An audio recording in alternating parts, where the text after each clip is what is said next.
हमारा Indian constitution जो 26 जनवरी 1950 को अपनाया गया था, सिर्फ एक लीगल डॉक्यूमेंट नहीं है। ये असल में एक डीप सोशल कॉन्ट्रैक्ट है, एक नया आजाद देश के सपनों की गवाही है। इसे कॉन्स्टिट्यूएंट असेंबली ने बहुत सोच समझकर बनाया था, एक ऐसी सोसाइटी इमेजिन करते हुए जहां सदियों से चली आ रही इनइक्वालिटी और ऑप्रेशन ना हो। हमारे फ्रेमर्स ने एक ऐसे इंडिया का सपना देखा था जहां हर सिटीजन को डिग्निटी के साथ जीने का मौका मिले। यह कॉन्स्टिट्यूशन एक सॉवरेन, सोशलिस्ट, सेक्युलर और डेमोक्रेटिक रिपब्लिक बनाने के लिए लिखा गया था। इसकी जो स्पिरिट है वो आज भी पूरे देश को गाइड करती है, ताकि हर इंसान को, चाहे उसकी बैकग्राउंड या सिचुएशन कुछ भी हो, पूरा जस्टिस मिल सके। हमारा कॉन्स्टिट्यूशन सच में एक लिविंग डॉक्यूमेंट है जो समय के साथ बदलता और नए चैलेंजेस के हिसाब से खुद को अपडेट करता रहता है। इसके प्रियम्बल को कॉन्स्टिट्यूशन का दिल कहा जाता है क्योंकि इसमें इसके मेन ऑब्जेक्टिव्स और आइडियल्स बहुत अच्छे से बताए गए हैं। इसमें साफ साफ लिखा है कि इंडिया का मेन गोल है जस्टिस, वो भी सोशल, इकोनॉमिक और पॉलिटिकल तीनों लेवल्स पर। जस्टिस का ये प्रॉमिस इतना इंपॉर्टेंट है कि ये पूरे कॉन्स्टिट्यूशनल ढांचे की नींव है। सोशल जस्टिस का मतलब है कि डिस्क्रिमिनेशन हटाना और सबके लिए बराबर सोसाइटी बनाना जहां सब ग्रो कर सके। इकोनॉमिक जस्टिस का मतलब है अमीर गरीब के बीच की दूरी कम करना ताकि रिसोर्सेज और अपॉर्चुनिटीज सबको फेयरली मिले। पॉलिटिकल जस्टिस का मतलब है कि हर सिटीजन के पास इक्वल राइट हो देश की गवर्नेंस में हिस्सा लेने का। ये प्रिंसिपल्स सिर्फ सपने नहीं है, ये असल में स्टेट एक्शन और कोर्ट्स के लिए गाइडलाइंस हैं जो हमारी गवर्नेंस को शेप करते हैं। जस्टिस को असल में रियलिटी बनाने के लिए कॉन्स्टिट्यूशन में पार्ट 3 में फंडामेंटल राइट्स रखे गए हैं, जिसे बिल ऑफ राइट्स भी कहते हैं। इसमें equality before law, freedom of speech and expression और एक्सप्लॉयटेशन से प्रोटेक्शन जैसे राइट्स मिलते हैं। इन राइट्स को एनफोर्स करने के लिए सिटीजन सीधा हाई कोर्ट जा सकता है, आर्टिकल 226 के तहत, या सुप्रीम कोर्ट जा सकता है, आर्टिकल 32 के तहत। इसके अलावा पार्ट 4 में directive principles of state policy दिए गए हैं। ये कोर्ट्स में एनफोर्स तो नहीं होते, लेकिन इनकी इंपॉर्टेंस गवर्नेंस में बहुत ज़्यादा है। ये प्रिंसिपल्स स्टेट को गाइड करते हैं ताकि ऐसा एनवायरनमेंट बने जिसमें सोशल और इकोनॉमिक जस्टिस अचीव किया जा सके, और ये फंडामेंटल राइट्स को और स्ट्रॉन्ग बनाते हैं। कॉन्स्टिट्यूशन का मेन विजन एक वेलफेयर स्टेट का है, जहां गवर्नमेंट एक्टिवली सिटीजन की वेलबीइंग और प्रोग्रेस के लिए काम करती है। इस विजन में जस्टिस कोई दूर की बात या सिर्फ अमीरों का प्रिविलेज नहीं है, ये हर इंसान का हक है, इंडिया की बाउंड्री में रहने वाले हर व्यक्ति का। इसके सारे रूल्स और मैंडेट्स ऐसे डिज़ाइन किए गए हैं कि पूरा स्टेट मशीनरी मिलकर जस्टिस को नेचुरली अवेलेबल और एक्सेसिबल बना सके। इसके सारे प्रावधान टाइमलेस हैं, और जैसे जैसे इंडिया 21st सेंचुरी की कॉम्प्लेक्सिटीज़ को फेस करता है, इनकी इम्पोर्टेंस और भी बढ़ जाती है। हमारा कॉन्स्टिट्यूशन फेयरनेस, इक्वालिटी और जस्टिस का सबसे बड़ा गारंटर है। सच में ये हमारे देश की फाउंडेशन है। इंडियन कॉन्स्टिट्यूशन का एक बहुत इंपॉर्टेंट हिस्सा है ई के इंडिपेंडेंट जुडिशरी का बनना, मतलब एक ऐसी न्यायपालिका जो एग्जीक्यूटिव या लेजिस्लेटिव ब्रांचेस से बिल्कुल फ्री रहे, उन पर कोई दबाव ना हो।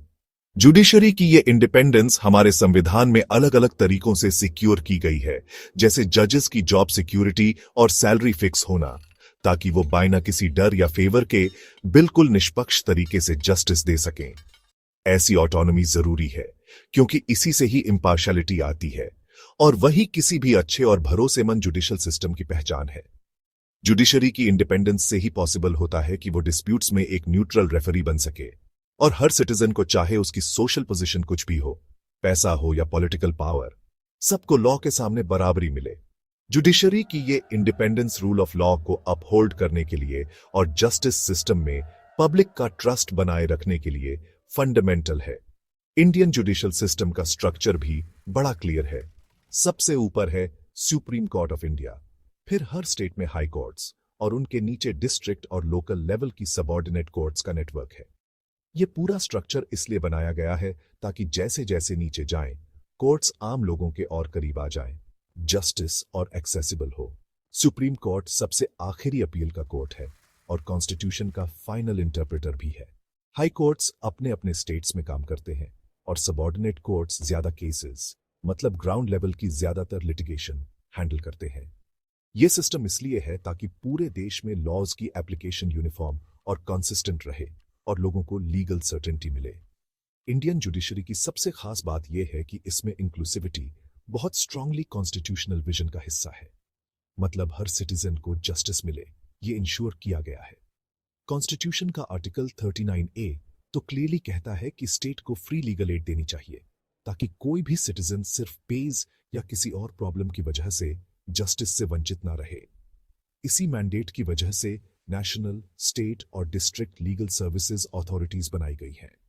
और एक बहुत पावरफुल टूल है PIL पब्लिक इंटरेस्ट लिटिगेशन, जिससे कोई भी सोशली माइंडेड इंडिविजुअल या ऑर्गेनाइजेशन समाज की भलाई के लिए, स्पेशली कमजोर या आवाजहीन कम्युनिटीज के लिए कोर्ट्स में केस ला सकता है। इससे जस्टिस और एक्सेसिबल हो गई है। जुडिशरी का रोल बहुत प्रोएक्टिव है। ये कॉन्स्टिट्यूशन और उसके अलग अलग प्रोविजंस को ऐसे इंटरप्रेट करती है कि इंक्लूसिविटी प्रमोट हो और सोसाइटी के हर सेक्शन के राइट्स प्रोटेक्ट हो। कोर्ट्स अक्सर सिर्फ कानून के शब्दों तक सीमित नहीं रहते, बल्कि उनके पीछे की भावना और मकसद भी समझने की कोशिश करते हैं। ये अप्रोच मिनॉरिटीज, विमेन, बच्चों और बाकी डिसएडवांटेज्ड ग्रुप्स के राइट्स के केसेस में साफ दिखती है।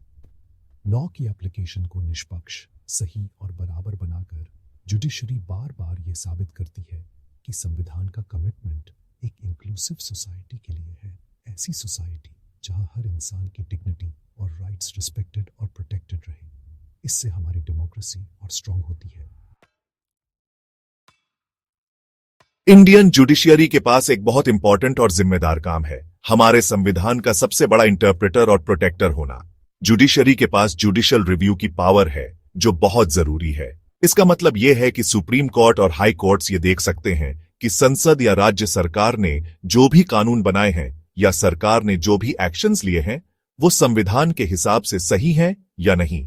अगर कोई कानून या सरकारी एक्शन संविधान के खिलाफ पाया जाता है, तो कोर्ट उसे नल एंड वॉइड यानी कि रद्द कर सकती है।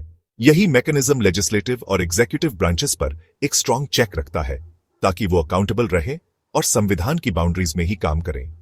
इससे कॉन्स्टिट्यूशन की सुप्रीमेसी बनी रहती है।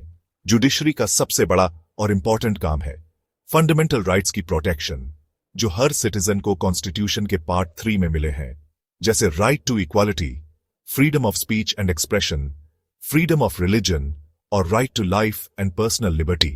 ये सब हमारे डेमोक्रेसी के लिए बहुत जरूरी है।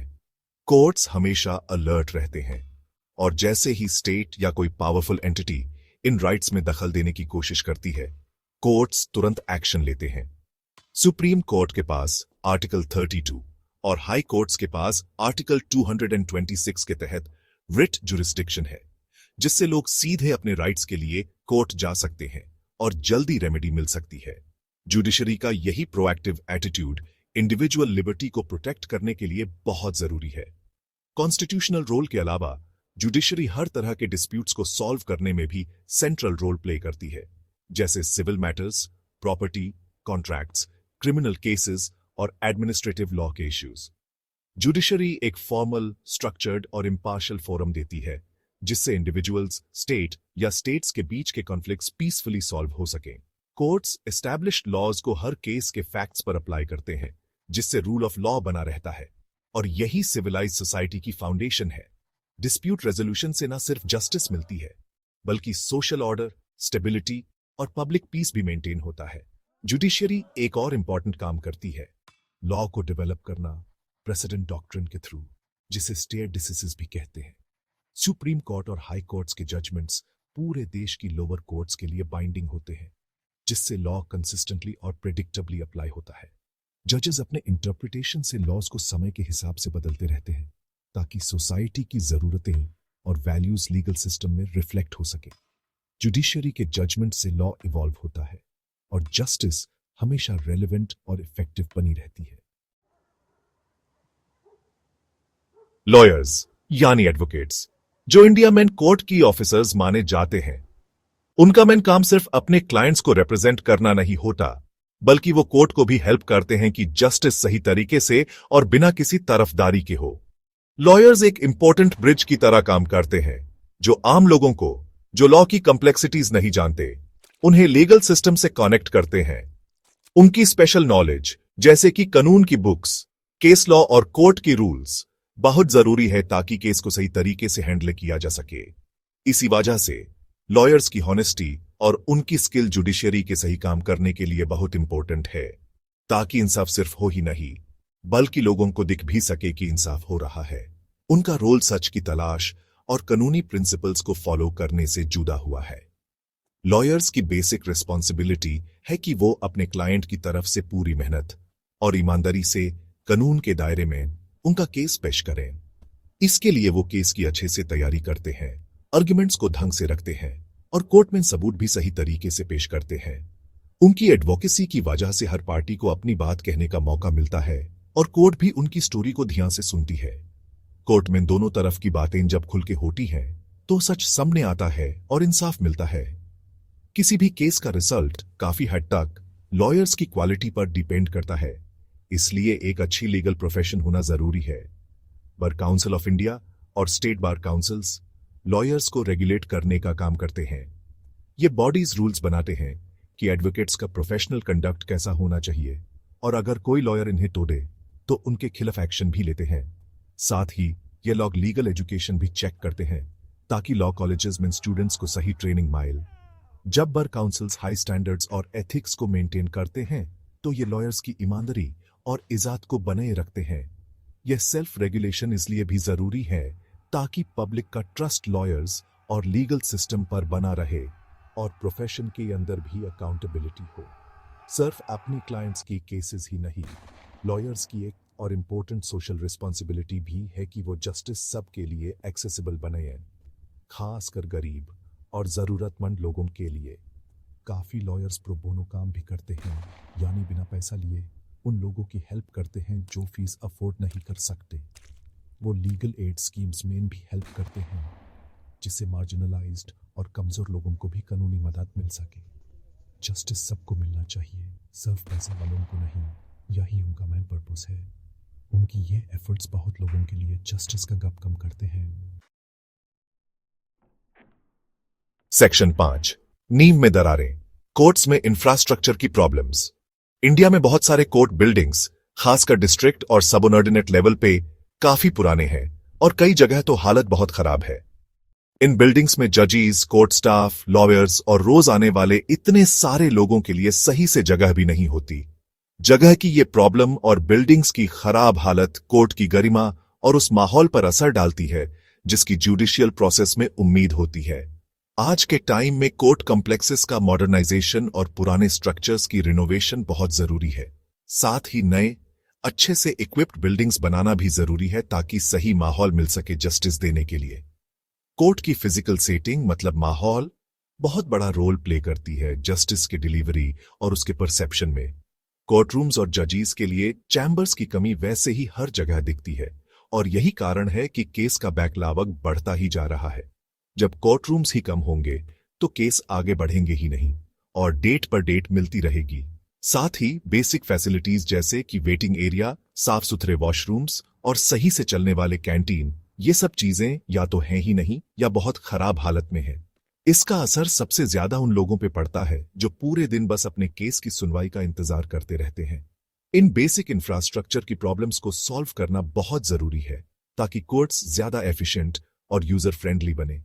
अब बात आती है टेक्नोलॉजी की। ज्यादातर कोर्ट्स में अभी भी पुराने मैनुअल तरीके से फाइलिंग, रिकॉर्ड्स रखने और इंफॉर्मेशन मैनेजमेंट होता है। ये तरीके बहुत स्लो हैं, गलती होने के चांस ज्यादा रहते हैं और पूरे सिस्टम को स्लो कर देते हैं। ई कोर्ट्स जैसे प्रोजेक्ट्स ने काफी प्रोग्रेस किया है रिकॉर्ड्स को डिजिटल करने में और ऑनलाइन सर्विसेज देने में, लेकिन ये सब अभी हर जगह ठीक से लागू नहीं हुआ है। अगर सारे कोर्ट्स पूरी तरह से डिजिटल हो जाएं तो काम बहुत फास्ट होगा, पेपर वर्क कम होगा और ट्रांसपेरेंसी भी बढ़ेगी, जिससे सबको फायदा मिलेगा, लॉयर्स को भी और आम लोगों को भी। लेकिन डिजिटल कनेक्टिविटी की कमी खासकर रूरल और रिमोट एरिया के कोर्ट्स में एक बड़ी दिक्कत है। इस वजह से वीडियो कॉन्फ्रेंसिंग जैसी सुविधाएं ठीक से नहीं चल पाती, जिससे टाइम और पैसे दोनों की बचत हो सकती थी। साथ ही ऑनलाइन केस मैनेजमेंट और डिजिटल लीगल रिसोर्सेज तक एक्सेस भी मुश्किल हो जाता है। इसलिए टेक्नोलॉजिकल इंफ्रास्ट्रक्चर को अपग्रेड करना, हर कोर्ट में अच्छा इंटरनेट देना बहुत जरूरी है ताकि जुडिशरी मॉडर्न बन सके और जस्टिस हर जगह सबको आसानी से मिल सके। यही असली बराबरी है। Section 6 operational hurdles, systemic issues affecting lawyers and litigants. भाई, सबसे बड़ा प्रॉब्लम जो इंडियन जुडिशरी फेस कर रही है वो है केसेस का ओवरलोड। हर लेवल पे इतने सारे केसेस पेंडिंग हैं कि सिस्टम ही जम हो गया है। क्रोरेस ऑफ केसेस सालों तक अटके रहते हैं, कभी कभी तो डिकेड्स तक। इस वजह से जस्टिस मिलने में बहुत डिले हो जाता है। ये बकलॉग लिटिगेंट्स को सिर्फ मेंटल स्ट्रेस नहीं देता, बल्कि लोगों का लीगल सिस्टम पे भरोसा भी कम हो जाता है। जो सुनते थे ना, justice delayed is justice denied, वो यहां सच हो जाता है, क्योंकि लोगों को इंसाफ मिलते मिलते जिंदगी निकल जाती है। इस प्रॉब्लम को सॉल्व करने के लिए हमें एक ही नहीं बल्कि कई तरीकों से अप्रोच करना पड़ेगा, जैसे प्रोसीजर रिफॉर्म्स लाना, जजेस की संख्या बढ़ाना और केस मैनेजमेंट इंप्रूव करना। इंडियन कोर्ट्स में प्रोसीजर्स इतने कंफ्यूजिंग होते हैं कि आम आदमी का तो सर घूम जाता है, स्पेशली जिन्हें लीगल नॉलेज नहीं है। हर फॉर्म, हर एप्लीकेशन इतनी पेपरवर्क होती है कि लॉयर की मदद जरूरी हो जाती है, और यही लिटिगेंट्स का बर्डन और बढ़ा देता है। ऊपर से लिटिगेशन का खर्चा, सिर्फ लॉयर फीस नहीं, कोर्ट फीस, डॉक्यूमेंट्स निकलवाने का पैसा और छोटी मोटी चार्जेस सब ऐड हो जाता है।